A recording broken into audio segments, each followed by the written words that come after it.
Hi friend, welcome back to my channel. ಇವತ್ತು ನೋಡ್ರಿ ಜೋಳದ ಹಿಟ್ಟಿಂದ ಚಕ್ಲಿ ಮಾಡ್ಕೊಳೋಣ. ಜೋಳದ ಹಿಟ್ಟು ಒಂದು ಸ್ವಲ್ಪ ಪುಟಾಣಿ ಹಿಟ್ಟು ತೊಗೊಂಡೇನಿ ನೋಡ್ರಿ. ಪುಟಾಣಿ ಹಿಟ್ಟು ಹಾಕ್ಕೊಂಡು ಜೀರಿಗೆ, ಕರೆ ಎಳ್ಳು, ಅಜ್ವಾನ, ಓಂಕಾಳು ಅಂತಾರಲ್ರಿ ಅದು ಹಾಕ್ಕೊಂಡು ರೆಡಿ ಮಾಡ್ಕೊಳೋಣ್ರಿ. ಇದ್ಕೊಂಡು ರುಚಿಗೆ ತಕ್ಕಷ್ಟು ಉಪ್ಪು ಹಾಕೋಣನ್ರಿ. ಮತ್ತು ಖಾರದ ಪೌಡ್ರ್ ಹಾಕೋಣ. ಈ ಖಾರದ ಪೌಡ್ರ್ ಹಾಕೋತೀನಿ ನೋಡ್ರಿ. ಖಾರದ ಪೌಡ್ರ್ ಹಾಕೋಣ. ಇದಿಷ್ಟು ಹಾಕ್ಕೊಂಡು ಸ್ವಲ್ಪ ಕಾದ ಎಣ್ಣೆ ಹಾಕ್ಕೊಂಡು ಕಲಸ್ಕೊಂಡ್ಬಿಡೋಣ್ರಿ. ಇದಕ್ಕೆ ಸ್ವಲ್ಪ ಉಗುರು ಬೆಚ್ಚನ ನೀರು ತೊಗೊಳೋಣ್ರಿ. ಇದಕ್ಕೆ ಉಗುರು ಬೆಚ್ಚನ ನೀರು ತೊಗೊಂಡು ಕಲಸೋಣ, ಅಂದ್ರೆ ಪಳ್ಳಾಕ ಚಲೋ. ಈಗ ಕಾದ ಎಣ್ಣೆ ಹಾಕ್ಕೊತೀನಿ ನೋಡ್ರಿ.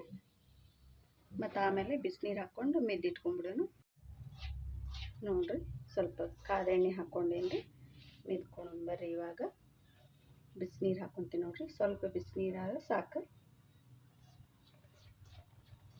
ಗಟ್ಟಿಗೆ ಕಲಿಸಿ ರೆಡಿ ಮಾಡಿ ಇಟ್ಕೊತೀನಿ.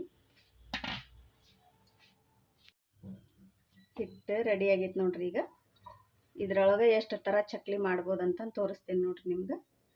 ಈಗ ಹಾಕ್ಕೋತೀನಿ ರೀ. ಒಂದು ಇದ್ರದ್ದು ಐತ್ರಿ, ಇದು ಹಿಂದೆ ಒಂದೇ ಥರ ಐತೆ ನೋಡ್ರಿ. ಇದನ್ನು ಮಾಡ್ಕೊಳೋಣ್ರಿ ಫಸ್ಟಿಗೆ. ಮತ್ತು ನೆಕ್ಸ್ಟ್ ಇನ್ನೊಂದು ತೋರಿಸ್ತೀನಿ ನೋಡ್ರಿ. ಎಣ್ಣೆ ಕಾದೈತೆ ನೋಡ್ರಿ. ಈಗ ಒಂದು ಚಿಟಿಕೆ ಉಪ್ಪು ಹಾಕ್ಕೊಳೋಣ್ರಿ.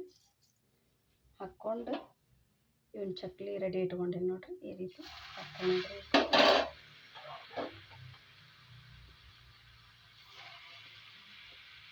ಸ್ವಲ್ಪ ಸಣ್ಣ ಉರಿ ಇಟ್ಕೊರಿ, ಅಂದ್ರೆ ಚಲೋ ಬರ್ತಾವ್ರಿ. ಇಲ್ಲಾಂದ್ರೆ ಕೆಂಪಗೆ ಲಘು ಆಗಿಬಿಡ್ತಾವೆ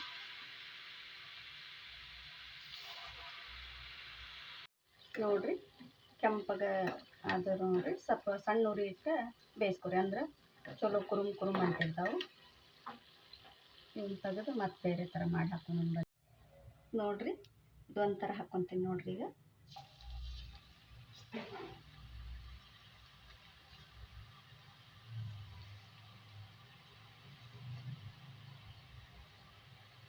ಈ ರೀತಿ ಬಿಡ್ತೀನಿ ನೋಡ್ರಿ. ಹಂಗಾಗಿ ಸ್ವಲ್ಪ ಗಟ್ಟಿಯಾಗಿರ್ತೈತೆ ರೀ, ಒತ್ತಿ ಹಾಕ್ಕೋಬೇಕು. ಇವು ಪಾಪಡ ಥರ ರೆಡಿ ಆಗೈತೆ ನೋಡ್ರಿ. ಈಗ ಹಿಂಗತ್ತೆ ಪಾಪಡ ಕಂಡಂಗೆ ಆಗ್ತೈತಿ. ಹಿಂಗೆ ತೆಳು ಸಣ್ಣಗೆ ಇಟ್ಕೊಂಡು ಕರ್ಕೊಂಡ್ಬಿಡ್ರಿ.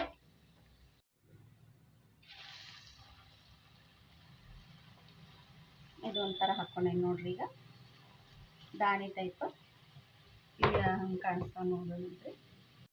ರೆಡಿ ಆದವು ನೋಡ್ರಿ. ಇವಕ್ಕೆ ಭಾಳ ಇಷ್ಟಪಟ್ರಿ ನಮ್ಮ ಮಕ್ಕಳು, ಹಾಗಾಗಿ ಇವನ್ನ ಜಾಸ್ತಿ ಮಾಡೀನಿ.